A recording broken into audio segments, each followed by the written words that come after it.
क्रांतिकारी अभिवादन। आज बुद्ध पौर्णिमा सुद्धा आहे, त्याचबरोबर एक मे कामगार दिन, एक मे महाराष्ट्र दिन। या दिनानिमित्त आपल्या सर्वांना मार्क्सवादी कम्युनिस्ट पक्षाची जिल्हा कमिटी शुभेच्छा देते। तर आज आपल्याला माहिती आहे इथं तुम्ही म्हणतात फोटो मार्क्स का लावला, तर मार्क्स हा जगामध्ये त्यांनी एक तत्त्वज्ञान दिलं।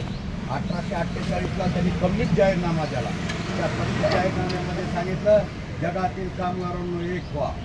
त्यांनी घोषणा दिल्यामुळं की त्या ठिकाणी जगामध्ये कामगार संघटना उदयास आल्या आणि जागतिक लेवलचे इंटरनॅशनलसुद्धा ह्या चळवळी झालेल्या कामगार संघटनेच्या।